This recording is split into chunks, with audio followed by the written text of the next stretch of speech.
ইসমাইল রে, আমি তো তোর একটু পরে সবাই দিব বাবা, তুই তো আল্লাহর কাছে চলে যাবি। আমার মালিক রিজায়ে বলিস, ও মালিক তোমার সন্তুষ্ট করার জন্য আমার বাবা 3টা সুমা দিয়ে আমার জবাই দিয়ে দিছে। কত আদর করে বাবাই সুমা দেয়। আজকে যারা বাপ হারায় ফেলছ, বাবার সুমার কথা ভুলে যায় না বাবা। বাবার এক একটা সুমা কিন্তু, বাবার এক একটা কিস কিন্তু জান্নাতের নেয়মা। সঙ্গে সঙ্গে বলে ইসমাইল রে, তাহলে আর দেরি করা যায় না, ওঠ পাহাড়ের উপরে। বাজান ইব্রাহিম আলাইহিস সালাম লম্বা ছিল আপনার আমার হাতের 14.5 হাত। আল্লাহু আকবার বলেন। 14.5 হাত লম্বা মানুষটা বাজান কয়েক কদম দিয়া পাহাড়ের উপরে উঠলেন, যেখানে শোয়াইছে ইসমাইলকে। ওই জায়গাটা এখনো মিনার করা আছে। ইসমাইল যখন শোয়া দিবে, মাজার থেকে বাজান বেরায় 22-23 হাত লম্বা একটা 22-23 হাত লম্বা একটা রশি, চামড়ার সোবলা দিয়া বানানো বাবা রশি, মাজার থেকে ইসমাইল খুলতাছে ইব্রাহিম। ইসমাইল বলে বাবা রশি দিয়ে কি হবে? বাবা আমি তোরে বাইন্দালাম। ইসমাইল বলে বাবা ঠিক কথাই কইছেন, এই রশিটা লাগবে। আমার যুবক ভাইরা, ইসমাইলের গাড়িতে জান্নাতে যাইতেছে আসছে ভাই। এখন 2 ফোঁটা পানি দিয়ে বাবার কথা মনে করে করে কান্দ। যখন বললেন বাবা আমার জবাই দেওয়ার আগে মাত্র 3টা কথা তোমার মনে রাখতে হবে। কি? 1 নাম্বার কথা, বাবা তুমি আমারে জবাই দেওয়ার আগে এই জামাটা খুলে ফেলবা। কেন? ভিতরে যে গেঞ্জিটা সেটাই যথেষ্ট। কেন? বাবা তুমি আমার এই জামাটা আমার মায়ের কাছে পৌঁছে দিও।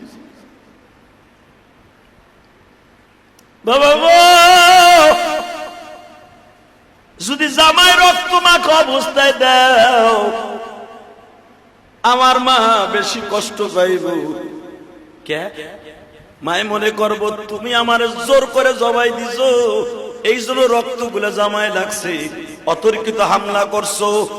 আর যদি তুমি দেখো রিল্যাক্স আমি জামাটা খুলিয়ে দিছি, মায় বুঝতে পারবে আমার ইসমাইল জবাই দিতে রাজি আছিল। বাবা এই জামাটা কেন আমার মার কাছে দিবা জানো? মা না তোমারে উঠাই দেওয়ার আগে বলছিল 12 বছর পর্যন্ত আমার ইসমাইলের বুকে ছাড়া আমি মা কোনোদিন ঘুমাই নাই। সন্ধ্যার আগে বেলা ডুবার আগে আমার ইসমাইলটা আমার বুকে দিও আল্লাহর বলি। অন্তত আমার জামাটা, এই কুর্তাটাই জুব্বাটা মা যদি পায়, আমার মা বুঝে নিবে আমার ইসমাইল আমার বুকে আছে। বাবা তুমি জানো না, আমার মা একটা দিন কোনদিন পুরাটা রাত্র ঘুমায় না। শুধু তোমার কথা মনে করে কান্দে গো বাবা।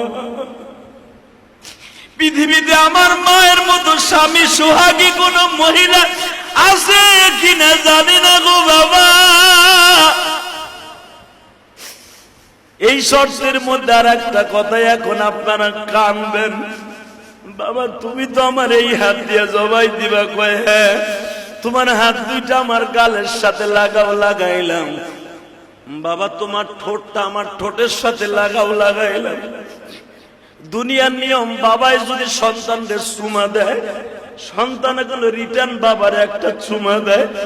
তুমি আমার দিছো, আমি কিন্তু আজও পর্যন্ত তোমার একটা চুমা দিতে পারি নাই গো। দুনিয়া ছাড়ার আগে আমি আমার বাবার ঠোঁটে একটা চুমা দিয়ে গেলাম।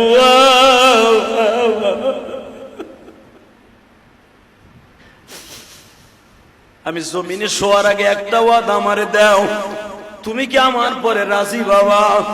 ইব্রাহিম কান্দে আর কয় মালিক শুনছ? আমার ইসমাইল কয় আমি কি তোমার পরে রাজি? আমার ইসমাইলের মতো সন্তান এই পৃথিবীতে হয় না।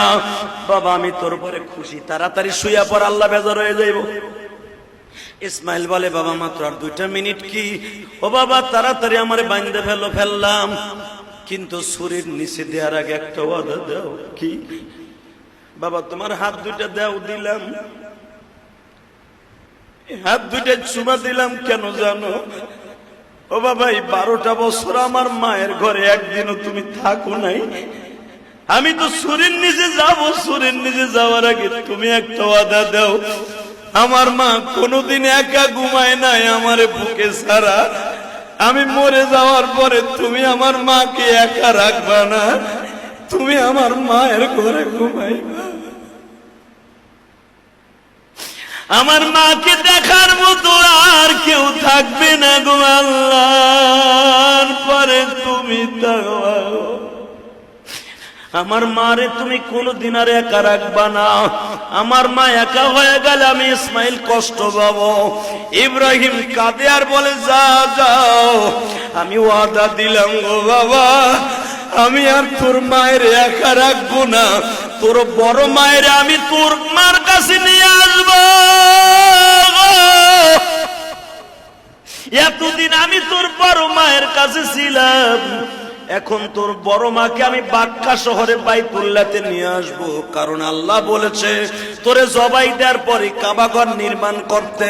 ওয়াইদি ইয়ারফাউ ইব্রাহিমুল কওয়াইদা মিনাল বাইতি ওয়া ইসমাঈল, আল্লাহ নির্মাণ করতে বলছে, কাবাঘর নির্মাণ করতে, এরপরে তোর মাকে ফিলিস্তিন থেকে আমি নিয়ে আসবো। ইসমাইল বলে বাবা আমার আর কোনো দুঃখ নাই, এবার আমি শুয়ে পড়লাম গো বাবা, আমারে সিট করে শোয়াও না, আমার বুট করে শোয়াও। কয় কে? যদি আমি সিট করে শুই গো বাবা, তোমার চোখ আর আমার চোখ এক হয়ে গেলে তুমি আমার মায়ার খাতিরে আল্লাহ সাথে গাদ্দারি হয়ে যাবে, জবাই দিতে পারবা না, মায়া লাগলে আর জবাই দিতে পারবা না।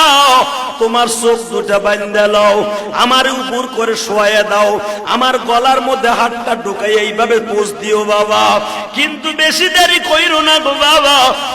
আর একটা কথা শুনো, আমার পাওয়ার হাত শক্ত করে বাঁধো। কইকে মৃত্যুর যন্ত্রণা সবাই উপভোগ করবে, মৃত্যুর যন্ত্রণা করতে যায় যদি আমার গায়ের লাথি তোমার গায়ে লেগে যায় বাবা, আমার রক্ত যদি তোমার গায়ে লেগে যায় বাবা। ইসমাইল বলে না, তোরে জবাই দেওয়ার আগে একটু মালিকের সাথে কথা কই।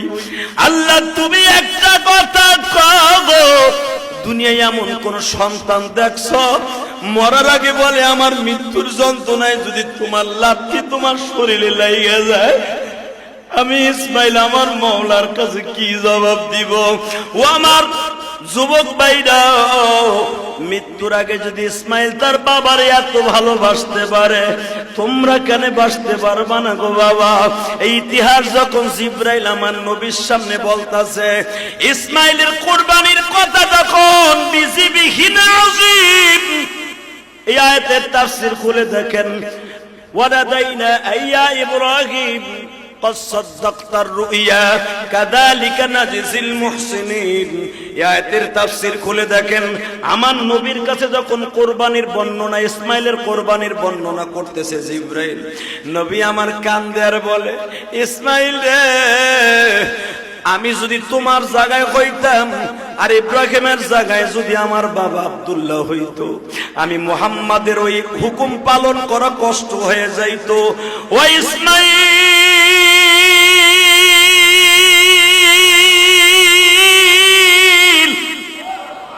উম্মত আমার রোজে মাহশারে কাঁদিবে, তুমি তাদের লয়ে যায় জান্নাতে। কারণ পৃথিবীতে কোন নবী এই বাল্য বয়সে আল্লাহকে এত সন্তুষ্ট করতে পারে নাই যেটা ইসমাইল পারছে।